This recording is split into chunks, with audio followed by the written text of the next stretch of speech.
Buenos días. Bueno, para arrancar, quería empezar con una oración. Vamos a orar juntos. Padre que estás en el cielo, te damos gracias porque hoy es un día hermoso, con el frío, que podemos venir a aprender tu palabra, Padre. Guía mi boca para que sea vehículo para poder enseñar de tu palabra con verdad, que no titubee y que los oídos y los corazones de los chicos estén abiertos a conocer más de tu palabra. Te entregamos este tiempo y que todo lo que digamos y escuchemos sea para tu gloria. Así te damos en el nombre de Jesús. Amén. Bien, voy a hacer un mini repaso de cómo veníamos haciendo hasta ahora. Hasta ahora veníamos viendo Romanos 8, ¿sí? Y hace 2 semanas atrás Pali habló del versículo 27 sobre el rol del Espíritu Santo, ¿sí? Cómo el Espíritu Santo nos consuela, nos sostiene y cumple una función interna de apoyarnos, y que todos los creyentes tenemos el Espíritu Santo. Es decir, el Espíritu Santo es la marca, la señal inconfundible de que sos un creyente. Bien, hoy nos toca avanzar un poquito más, que es el versículo de los versículos 28 a 30. Y antes de hablar de los versículos en sí, o antes de mostrarles los versículos en sí, yo les pregunto, Romanos 8:28, nadie abra su Biblia por ahora. ¿Alguien me puede decir de memoria qué dice este versículo? Dejando afuera a los pastores y líderes, si alguien se acuerda exactamente qué dice este versículo. No es un test, no tiene que ser exactamente palabra por palabra, más o menos que lo que se acuerdan que dice. Es un pasaje muy conocido que muchas veces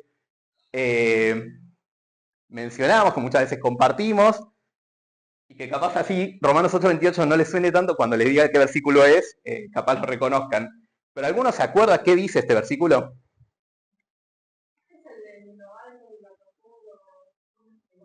No, ese viene un poquito después, este está un poquito antes de ese. No. Eh, ahora bien, sabemos... ¿Soy para bien? ¿De aquel qué? De quienes la aman, ¿no? Bien. Ahora bien, sabemos que Dios dispone todas las cosas para el bien de quienes lo aman.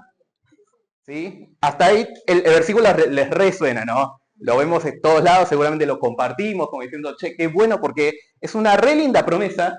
Dios dispone todas las cosas para el bien de quienes lo aman. Y este va a ser el punto de partida quizás de la clase de hoy. Este va a ser como el versículo inicial, el puntapié, porque vamos a sacar 3 preguntas que nos van a guiar. ¿Se lee bien? Perdón, capaz que tiene un toque más chico esta. ¿Se lee bien? Bien. Van a salir 3 preguntas que van a guiar un poco la clase de hoy. Primero, definir qué es el bien, o qué dice este pasaje de qué es el bien. En segundo lugar, cómo hace Dios para proveer de ese bien. Y por último, quiénes son los destinatarios o para quién es ese bien. Van a ver que abajo resalté de este mismo versículo las palabras que van más relacionadas con cada punto. Bien. Ahora les pregunto a ustedes, ¿qué entienden por el bien al que se refiere Romanos 8:28? Si es que tienen una idea concreta o es que el bien en manera general.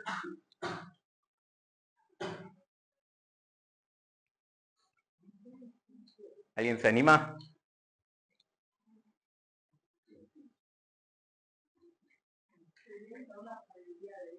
Pienso en la sabiduría de Dios. Ok. Ok. El beneficio, el bien, el bienestar, podría ser. Bien. Yo voy a arrancar diciendo ahora, ¿alguien quiere sugerir alguna definición o algo más? ¿No? Bien. Voy a arrancar diciendo que no es el bien en este contexto. Sí, el mal. En este contexto no es, y voy a poner una aclaración ahí, voy a poner una comillas que después voy a aclarar, no significa necesariamente prosperidad, no significa necesariamente que nada va a salirte mal, no significa que no vas a tener dificultades, tampoco significa no vas a sufrir. ¿Por qué digo esto? Porque la Biblia está llena de ejemplos de gente que ama a Dios y no necesariamente fue próspera, no necesariamente todo les fue bien, pasaron dificultades y seguramente sufrieron. Algunos ejemplos son los primeros discípulos que fueron perseguidos, muchos fueron muertos por causa del Evangelio. Se me ocurre Elías cuando lo persigue Jezabel. Todo el resto de los profetas de Dios estaban muertos y Jezabel explícitamente le manda un mensaje a Elías diciendo: te voy a matar antes de que pase el siguiente día. Y Elías, ¿qué hace? Está recontento, Dios me va a proteger. No, Elías le da miedo, corre y se esconde en una cueva y ahí es donde lo encuentra Dios. Pero ven claramente que eso no puede decir, no, Elías no ama a Dios. Elías debería haber pasado. No, tenemos un montón de ejemplos de que la gente que ama a Dios, gente que es amada por Dios, pasó estas dificultades. Por ejemplo, prosperidad, obviamente teníamos a Job, que era una persona próspera, amaba a Dios y perdió todo. ¿Sí? Ahora, hice el disclaimer, las comillas, porque que en este contexto de Romanos 8:28 no estemos hablando de bienestar económico, que no tenga dificultades, que puedan salirte las cosas bien, no significa que el Señor no te pueda bendecir. De hecho, hay otros pasajes que hablan de que Dios te va a proveer. Pali creo que la vez pasada compartía de Mateo 6:23, ¿puede ser? 6:33. No me acuerdo si fue Pali, capaz me estoy mezclando con otra prédica o otro taller, que era que el Señor cuida de las aves, ¿cómo no va a proveer de vos? ¿No? Entonces, este disclaimer es para decir, ojo, no significa que porque en Romanos 8:28 no esté explícitamente hablando de todos estos beneficios, significa que, no, la vamos a pasar mal. ¿Sí? Jesús nos dijo, está bien, van a sufrir, van a ser perseguidos por causa del Evangelio. Pero en otros pasajes también tenemos que el Señor cuida de nosotros. Bien. Ahora hecho este disclaimer, vamos a hablar de qué sí es este bien según Romanos 8. ¿Sí? Según lo que viene hablando Pablo antes, que llega a la conclusión de decir esto es lo que él define por bien en el contexto de todo lo que dijo antes en Romanos 8. Por un lado dijo que íbamos a ser adoptados como hijos, eso lo van a ver en el versículo 17. Alguien, no sé si, bueno, si alguien quiere leer el versículo 17 y así vamos punto por punto. Romanos 8, 17, ¿alguien que lo tenga? Y si somos hijos, somos herederos, herederos de Dios y coherederos con Cristo, pues si ahora sufrimos con Él, también tendremos parte con Él en su gloria. Bien. Nos está diciendo, somos ya hijos de Dios adoptados, y uno de los beneficios, o una de esa parte de ese bien, es que vamos a ser coherederos con Cristo del reino de los cielos. Otra es que va a haber una glorificación futura. ¿Alguien quiere leer parte del 17? Ya lo mencionaba, el versículo 18. De hecho, considero que nada se compara a los sufrimientos actuales con la gloria que habrá de regalar. Bien. Como decía recién, vamos a sufrir por causa del Evangelio, pero no se compara con la gloria venidera. ¿Sí? Va a haber una gloria venidera que ya nos fue prometida y que es parte de ese bien que acá vino describiendo Pablo. Seguimos con la liberación completa del pecado, versículo 21.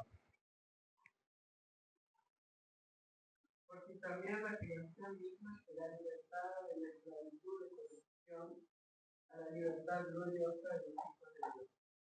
Bien. ¿Se entendió hasta ahí? ¿Bien? ¿Venimos bien? Y por último, vamos a tener cuerpos redimidos, versículo 23. ¿Alguien que se anime? No solo ellos, sino también nosotros mismos. Que tenemos la primicia del Espíritu que vimos anteriormente y nos aguardamos nuestra adopción como hijos. Es decir, la redención de nuestro cuerpo. Bien, ahí venía hablando de la creación, ¿sí? Que está esperando esta gloria venidera. Y explícitamente dice, nosotros mientras aguardamos nuestra adopción como hijos, mientras esperamos ese punto cúlmine, que ese punto cúlmine es como decía al final, la redención de nuestro cuerpo. Es decir, un cuerpo redimido. Bien, con esto ya tuvimos la primera pregunta, creo, respondida, ¿no?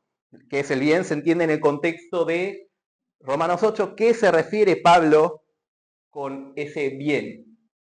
Ahora que sabemos qué es ese bien, la segunda pregunta que nos sale es, ¿cómo hace Dios para proveer? Porque el versículo dice, Dios dispone todas las cosas para el bien de quienes lo aman. Y cuando digo todas las cosas es todas las cosas, obviamente de manera general, pero en el contexto de Romanos podemos señalar un par de puntos particulares que suman a todas estas cosas que apuntan a la redención de nuestro cuerpo, la gloria venidera, la adopción como hijos. En primer lugar, la obra de Cristo, todo lo que vimos en el capítulo 1 a 3, las tribulaciones, Romanos 5, versículos 3 al 4, ¿alguien lo quiere leer? Si no lo tengo acá.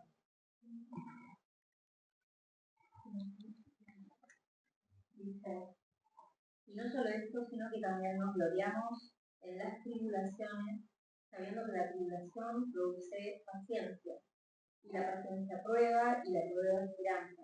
Y la esperanza no avergüenza, porque el amor de Dios ha sido derramado en nuestros corazones por el Espíritu Santo que nos ha dado.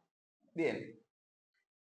Acá dice que las tribulaciones también aportan o apuntan a este bien, esta gloria venidera, esta redención de nuestros cuerpos y todas las buenas cosas que incluye este bien.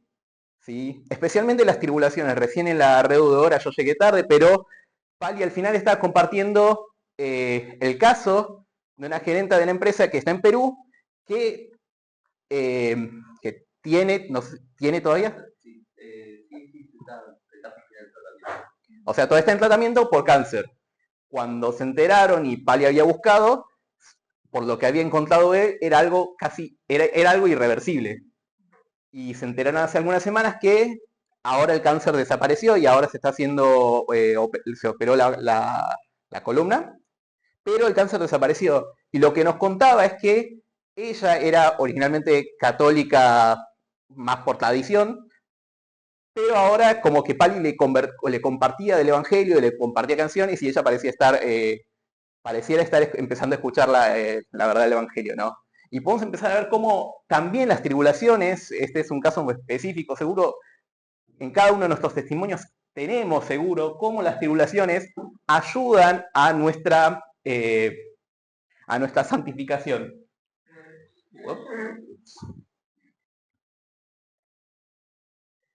Bien, y en tercer lugar, el Espíritu Santo, que era un poco la clase que dio Pali la vez pasada, que era la presencia del Espíritu Santo como sello, como marca, como señal de que somos creyentes, de que estamos unidos a Dios, y de cómo el Espíritu Santo obra en nosotros, intercede por nosotros. Y eso también forma parte de todo el proceso, porque el Espíritu Santo no es que, vinimos, lo fuimos a buscar nosotros, no. Romanos habla de que Dios nos dio el Espíritu Santo, Jesús dice que nos iba a enviar al Consolador, y es obra de Dios de cómo Dios provee, o Dios cómo obra en función de que lleguemos a ese bien, para que Dios provea ese bien del que veníamos hablando antes. ¿Sí? Bien. Y hasta ahí va bien, ¿no? Bien. Ahora este es el último punto, este es el más largo creo de todos y el más quizás difícil, porque tiene uno de los puntos doctrinales quizás de la doctrina protestante que es durísima y que a muchos les cuesta, no sé si entender, pero poder aceptar. ¿Sí? Quizás pueden entender la lógica detrás, pero les cuesta aceptar, que es quiénes son los destinatarios de este bien. Y ahora les voy a confesar que hice trampa, porque el versículo 28 no termina ahí en donde dice para quienes lo aman, sino que en realidad el versículo 28 avanza un poco más y te dice para quienes lo aman, es decir, para los que han sido llamados de acuerdo con su propósito. ¿Sí? Ahora, ¿por qué hago esta aclaración?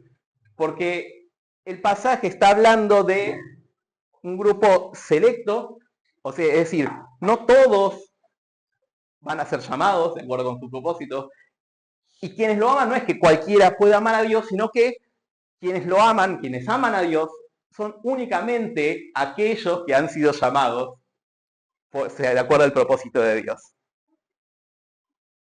Esto quiere decir, avanzando un poco ya en el versículo 29 y 30, los que han sido llamados, si quieren, bueno, lo leo yo ahora, el versículo 29 dice, porque a los que Dios conoció de antemano, también los predestinó a ser transformados según la imagen de su Hijo, para que Él sea el primogénito entre muchos hermanos. A los que predestinó, también los llamó. A los que llamó, también los justificó. Y a los que justificó, también los glorificó. ¿Sí? Vemos cuál versículo 28 les venía diciendo, este bien es para quienes aman a Dios, pero este grupo de personas que aman a Dios en realidad, originalmente aman a Dios porque fueron llamados por Dios. Y todo el versículo 29 y 30 explica cómo este grupo selecto, este grupo que Dios llamó, explica todo el proceso. ¿Sí? Comienza diciendo, y ahora sí voy a ir por partes, nos conoció de antemano. ¿Sí? El versículo 29 arranca diciendo,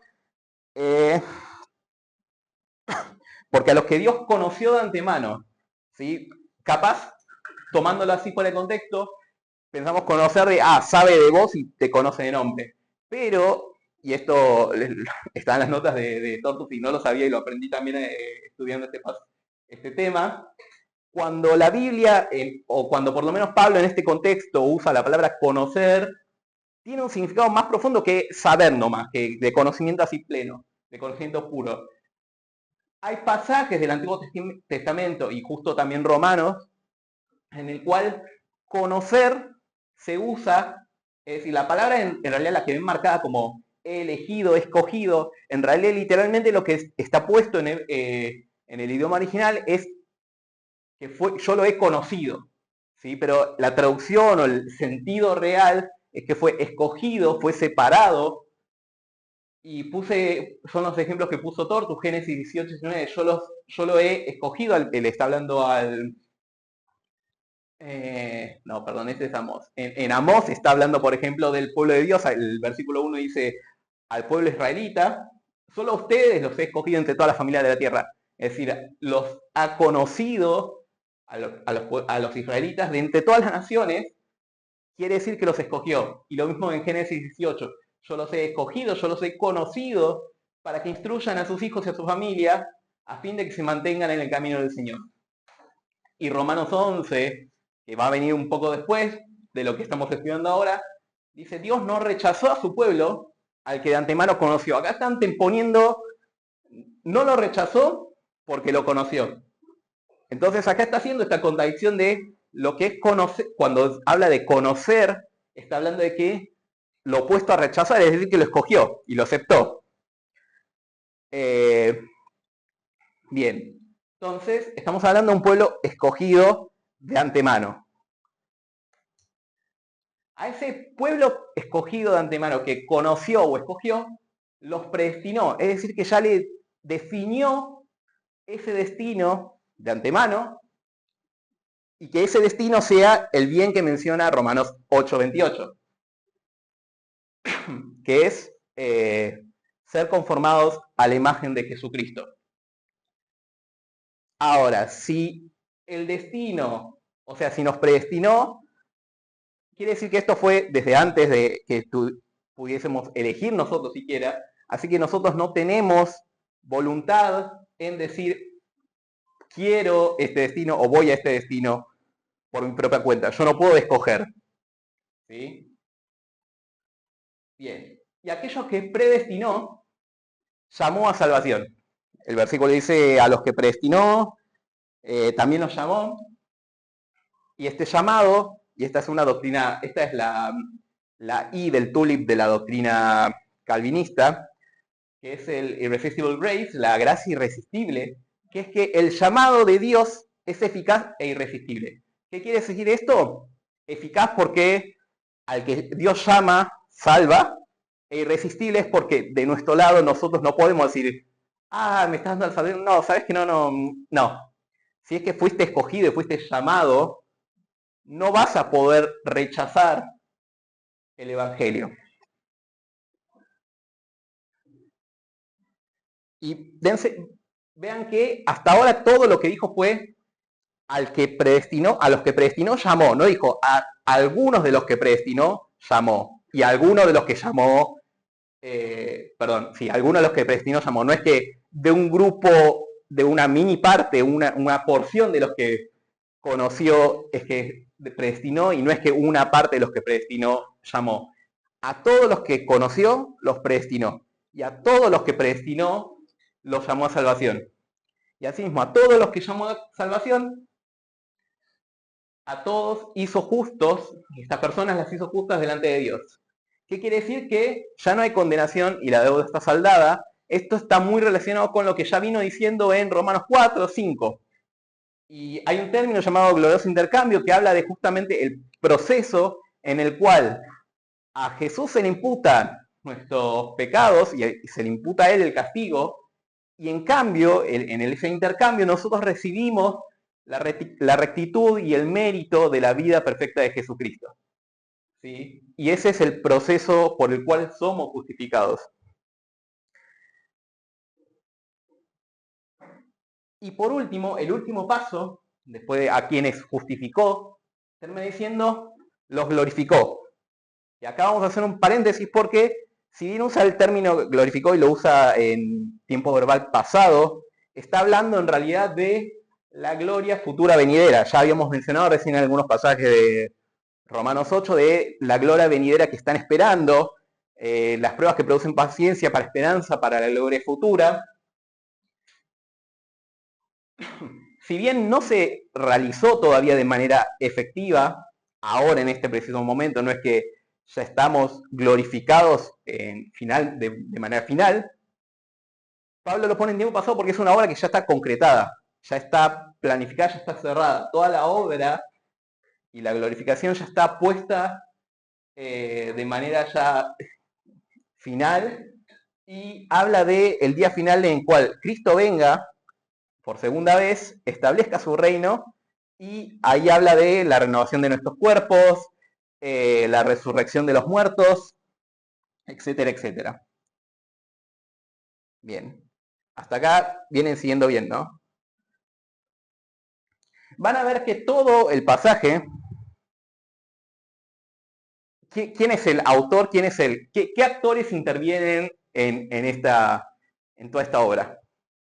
Un poco ya lo anticipé, pero ¿quién es el actor que hace todo lo que está sucediendo acá? Dios. ¿Alguno acá dice, no, yo hice algo de todo esto? No, todo el pasaje habla de la obra completa de Dios. Todo el proceso de salvación,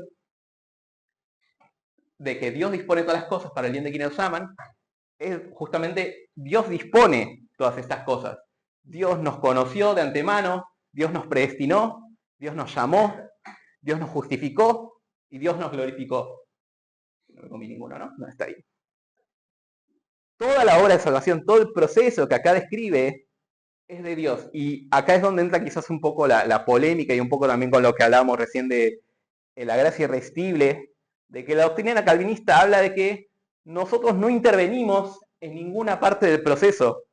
Nosotros no podemos decidir quién es salvo y quién es no. Nuestra salvación no depende si yo elijo que Dios me llame. ¿Por qué? Porque Dios nos conoció de antemano, Dios nos predestinó de antemano. ¿Sí? Toda esta obra ya fue hecha. Nos llamó también, si bien el llamamiento efectivo quizás en nuestra vida sea en un momento concreto de tu vida, toda la obra ya está planificada, porque a quienes llamó ya estaban predestinados desde antes de la fundación del mundo. La justificación también se hizo a través de Cristo antes de que nosotros siquiera estuviésemos vivos. Y la gloria futura ya está definida, ya está preplaneada y ya está definida antes de que nosotros siquiera podamos decir sí o no. Entonces todo el proceso de salvación no depende de nosotros, Y es un poco lo que quizás es más polémico, quizás las teologías quizás de los arminianos que dicen, bueno, yo tengo la decisión final de decir, ok, yo te acepto o no este regalo.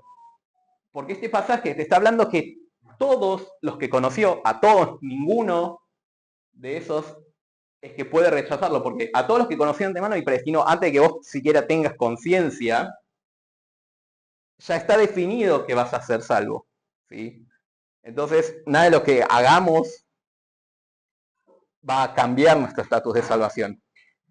Y es una realidad muy dura si la pensamos, porque pensamos de la nada, che, entonces, ¿cómo sé si soy salvo o no soy salvo? Si total no depende de mí.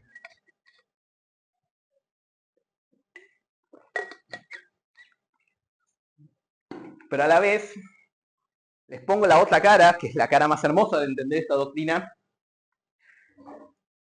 Nada de lo que yo haga, si yo entiendo que soy parte de los que fueron justificados, nada de lo que yo haga va a hacer que pierda ese estatus, porque ese estatus no depende de mí. Es decir, no importa qué tan mal esté, no importa qué, obviamente, qué tantos pecados, obviamente, si realmente somos escogidos por Dios antes de siquiera hubiésemos nacido, nada de lo que nosotros podamos hacer puede cambiar ese estatus.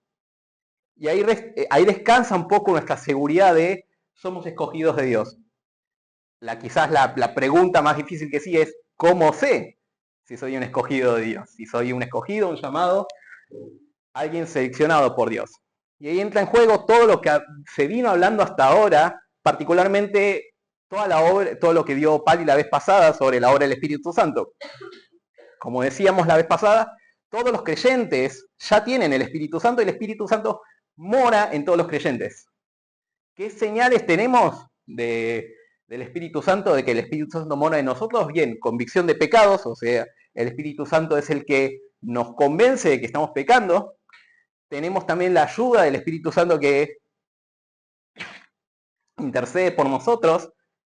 Y el Espíritu Santo también esto lo menciona en Juan, Jesús lo dice cuando va a enviar a su Consolador, dice que el Consolador les va a recordar todas estas cosas que Jesús les enseñó a sus discípulos. Así que a fin de cuentas el Espíritu Santo es el que nos permite entender el Evangelio, nos permite entender estas verdades y el que nos las recuerda. Si quizás podemos llegar a entender estas doctrinas o entender todo el proceso de salvación, no es porque, yo soy recapo, reintelectual. Es porque la obra del Espíritu Santo en mí permitió que entendiese todo esto. Y esas son algunas de las quizás señales más visibles de cómo el Espíritu Santo mora en nosotros, y eso nos da certeza de que somos parte de ese pueblo escogido. Entonces, con esto podemos quedarnos tranquilos. Y ahora viene el segundo disclaimer, que es, ¿podemos estar tranquilos? Sí. Eso no es carta blanca para que hagamos lo que se nos cante. No es porque, ya está, yo soy salvo para siempre, voy y ahora me voy a hacer cualquier cosa. No voy a dar ejemplos concretos. Puedo salir a robar el banco de la esquina, total, yo ya soy salvo y el Señor ya perdonó mis pecados presentes, pasados y futuros. No es el caso. Porque si realmente el Espíritu mora en nosotros, tenemos convicción de pecado y vamos a saber que estamos pecando y nos va a doler el pecado. Si no vamos a estar cómodos pecando, porque el Espíritu mismo que mora en nosotros, cuya naturaleza es contraria al pecado, contraria a la carne, ¿se acuerdan que veníamos hablando en otras clases de quienes son del Espíritu y quienes son de la carne? Si vos estás en el Espíritu, no vas a hacer cosas de la carne. Es decir, no vas a cometer, no vas a pecar. Sí vas a tener incidencias, pero no vas a tener una naturaleza pecaminosa que te incline a pecar sin consecuencias y sin culpa. ¿Sí? ¿Hasta acá venimos bien? Bien. Esto fue todo Romanos. Y ahora, no sé si se dieron cuenta, el título de la presentación se llamaba El propósito de la predestinación. ¿Sí? ¿Por qué Dios hace todo este proceso? Leyendo Romanos, o al menos leyendo este pasaje, no lo vemos, no lo explica, no lo aclara el por qué. Pero quiero que, ahora sí, si tienen a mano la Biblia, saquen la Biblia y comparen. Vamos a tener de este lado Romanos 8, 28, 30, que es el pasaje que estamos viendo hoy. Quiero que abran en Romanos, Efesios del 1 al 14. Y que se tomen un minutito para hacer una leída rapidísima. No hace falta que sea muy detallada, total lo vamos a trabajar paso por paso, pero le van a dar un pantallazo rápido a Efesios 1, del versículo 1 al 14. Y van a darse cuenta de algo, y ahora les voy a preguntar de qué se dieron cuenta.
Más o menos vamos yendo, ¿estamos? Capaz si no lo terminaron, igual seguramente se dieron cuenta ya de por qué traigo el pasaje de Efesios 1. ¿Alguien me puede decir por qué lo menciono, por qué lo traje al tema de hoy?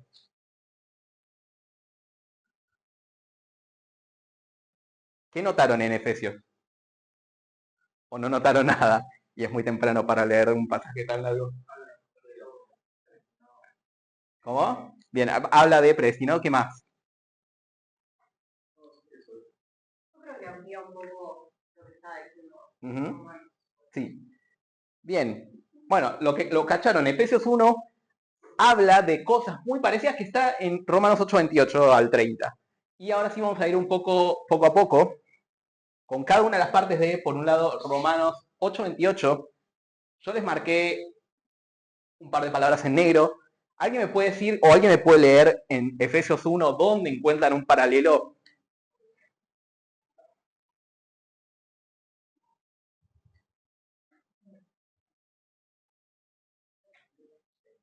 Fuerte, fuerte. Si ya lo encontraron, lean la frase o el pasaje. ¿Querés leerlo?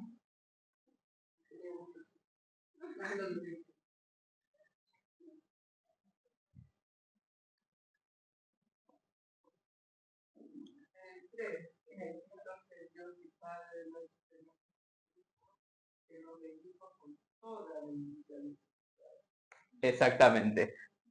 Efesios 1 también vuelve a recalcar de todas las cosas, y específicamente todas las cosas son todas estas bendiciones espirituales. Vieron como al principio veníamos hablando de qué no es este bien, que eran las cuestiones, o qué no es el bien en el contexto de Romanos, que no era la cuestión material, sino que habla de bendiciones espirituales. Acá Efesios lo explicita un poco más. Dice, los que han sido llamados de acuerdo con su propósito.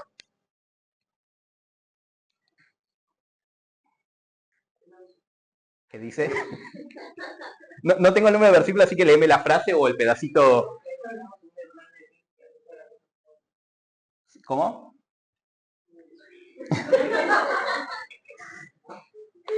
En Cristo también fuimos hechos herederos por los destinados Bien.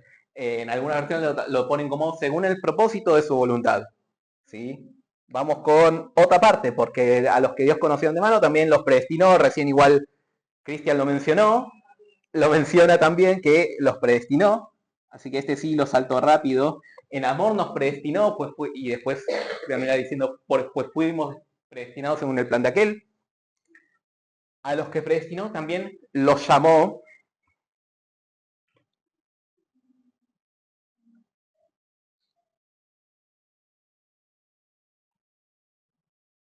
Este es un poco más difícil porque no usa la palabra literal llamó, pero se puede encontrar algo parecido.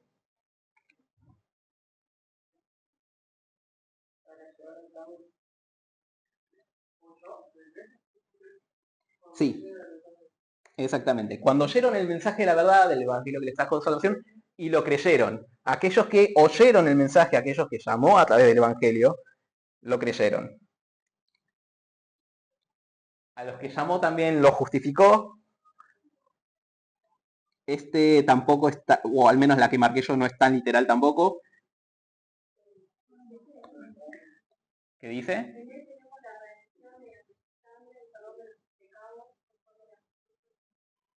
Bien, ese es uno. Yo marqué otro que en realidad dice para que vamos en santidad y sin mancha delante de él. Pero el pasaje que mencionaste también es válido.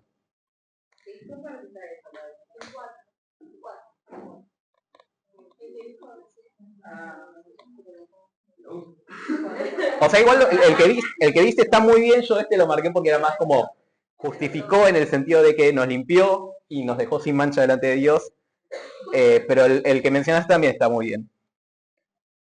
A los que justificó también los glorificó. Recuerda, este tampoco va a estar tan exacto tal cual, creo que igual ya lo mencionaron en el versículo en alguna de las... ¿Qué dice? Exactamente. Hasta que llegue la redención final del pueblo adquirido de Dios. ¿Por qué hicimos todo este ejercicio de ver los paralelismos entre Romanos? ¿El cual?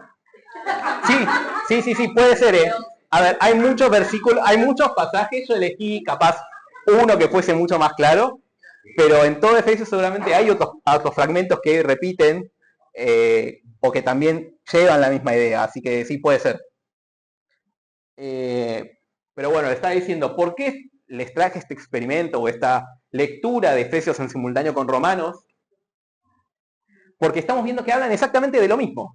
Están hablando del mismo proceso de principio a fin hecho por Dios. Capaz en Efesios está un poco ordenado diferente a como lo tiene Romanos, pero la idea es idéntica. Y lo que tiene Efesios, que quizás no aparece explicitado en Romanos, es el por qué. El por qué todo este proceso. Alguien creo que ya lo mencionó, lo escuché por ahí dando vueltas, pero alguien, por qué dice Efesios del propósito de todo el plan de salvación? Y les voy a dar una pista que lo va a hacer quizás mucho más obvio, pero aparece más de una vez. Exactamente. Dice, para alabanza de su gloriosa gracia, versículo 6, a fin de que nosotros seamos para alabanza de su gloria, versículo 12, y el 14 también cierra con para alabanza de su gloria. En 14 versículos dijo esta frase 3 veces. Ese es el nivel de importancia del propósito. No es para nuestro bienestar, no es para... Piper decía esto de que el perdón de nuestros pecados, nuestra salvación, no es el propósito, no es el objetivo final del todo el plan de salvación. Son los pasos intermedios, porque el propósito final no es salvarnos, el propósito final no es que nosotros estemos con Dios. Todo eso son pasos intermedios para que sea para darle gloria a Dios. Todo el propósito de salvación no es para nosotros, sino para darse gloria a sí mismo. Dios hace todo esto para su propia gloria. Y me pueden decir, che, esto es medio narcisista. Quizás decir, hago esto, todo es para mí. Pero es Dios. Y Dios, en realidad, toda esta gloria es la que se merece. Si Dios se mereciese más gloria, por cómo es Él y por sus atributos, haría cosas que le den más gloria todavía. Pero hizo todo esto porque esto es lo que le da máxima gloria a Dios. ¿Sí? Y todo el plan de redención, todo el plan de salvación, lo hace Dios, lo planeó Dios, lo preparó Dios, lo puso en acción Dios a través de su Jesucristo, la sostiene a través de su Espíritu, no para el fin último nosotros, sino para el avance de su gloria. Creo que esto lo dije la otra vez que di taller también, de cuál es la primera pregunta o cuál es la primera respuesta del Catecismo de Westminster. Exactamente, glorificar a Dios y disfrutar de su presencia para siempre. Ese es el objetivo final de todo lo que hace Dios, su propia gloria y su propia alabanza. Así que, volviendo ya para cerrar un poco a Romanos, ¿Dios dispone todas las cosas para el bien de quienes lo aman? Sí. ¿Qué es ese bien? ¿Qué es ese bien? Les tomo medio mini examen, así no hablo yo solo. ¿A qué se refería Romanos con ese bien? ¿Es un bien genérico que habla de todas las cuestiones? ¿Sí? ¿No? Tengo que dar de vuelta la clase del principio y...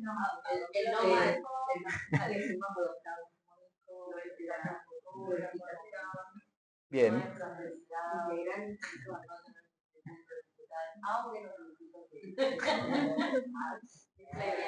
Bien, bien. Bien. ¿Quién fue el que... ¿Quién fue el que... Espera que arranca. ¿Quién fue el que preparó todo esto? ¿Fuimos nosotros? No, fue Dios. Dios dispone de todas las cosas. Y dentro de todas estas cosas, di varios ejemplos de Romanos, pero ¿qué entraban en todas estas cosas? ¿Qué entra dentro de todas estas cosas que Dios preparó o predispuso para nuestro bien? ¿Cómo? Sí, estamos predestinados, pero dentro de todas las cosas que mencioné y que hace especialmente énfasis en Romanos, de cuáles son estas cosas que Dios preparó o dispuso para llegar a ese objetivo que es el bien de quienes lo aman. El Espíritu Santo, ok, mencioné algo de, también ya lo dijeron, las tribulaciones, y me falta el más importante. Ahí va, exactamente, la obra de Cristo, gracias. La obra de Cristo, ¿sí? ¿Alguna de todas estas cosas intervinimos nosotros? No, nada. La obra de Cristo, obviamente la hizo Cristo. Las tribulaciones, si bien las tenemos que soportar, no las soportamos por nuestra cuenta, sino con ayuda de ¿quién? Del Espíritu Santo, que nos sostiene, nos recuerda todas estas verdades, y también nos recuerda y nos enseña y nos da convicción de pecado, y que también somos parte de ese grupo de a quienes todos lo aman. Así que, como dije, este pasaje, a nosotros que creemos y que estamos convencidos, debería darnos tranquilidad de que nada de lo que nosotros podamos hacer puede ponerle palos a la rueda al plan de salvación de Dios. Nada de lo que nosotros hagamos nos va a quitar nuestra salvación, porque la salvación nunca la obtuvimos por nada que hicimos. ¿Sí? Fuimos escogidos desde antes de la fundación del mundo, fuimos predestinados desde antemano, y todas esas personas que fueron escogidas, ninguna se pierde. Jesús menciona cuando habla de sus ovejas, dice las ovejas que le dio el Padre y que no se pierde ninguna. ¿Sí? Tenemos la certeza de que si fuimos escogidos y que nosotros no hicimos nada para merecer ser escogidos, somos salvos. ¿Sí? Eso debería darnos tranquilidad cuando pensamos, che, y si la estoy pifiando y si no estoy haciendo las cosas bien y quizás no soy salvo. Yo creo que eso nos da mucha tranquilidad. Obviamente, como dije, no es carta blanca para hacer lo que querramos, pero nos permite descansar en esa esperanza y en esa verdad de que nosotros no podemos hacer nada para perderla, y viceversa, si sentimos que no la merecemos, no podemos hacer nada para volver a ganarla, porque nunca la perdimos si es que es la nuestra. Así que, bueno, este era el taller de hoy, así que cerramos con una oración. Padre que estás en el cielo, te damos gracias. Gracias por la obra de tu Hijo Jesucristo en la cruz, Padre. Gracias por el Espíritu Santo que mora en nosotros, que enviaste para recordarnos todas estas verdades, Padre. Gracias porque sabemos y estamos convencidos de que fuimos adoptados como tus hijos, Padre. Estamos seguros de que te amamos porque vos nos amaste primero, y porque vos nos amaste primero es que nos conociste de antemano, nos predestinaste, nos llamaste, nos justificaste y nos glorificaste, y nos vas a glorificar hasta el día que venga tu Hijo Jesucristo. Gracias porque no lo merecemos y aún así te agradó, te glorificó más escogernos y salvarnos, Padre. Queremos vivir de acuerdo a esta verdad, queremos vivir con esta confianza, y también queremos que esa alegría y esa seguridad que tenemos la puedan recibir otros, quizás a través de nuestras palabras, Padre. Danos fuerza para compartir de esta verdad y que no sea motivo para quedarnos cruzados de brazos diciendo ya soy salvo yo, sino que podamos compartir esta verdad también con otros, Padre. Te entregamos el culto que se viene ahora, Padre, que sea para glorificar tu nombre y para darte alabanza. Te damos todo esto en el nombre de Cristo Jesús. Amén. Gracias.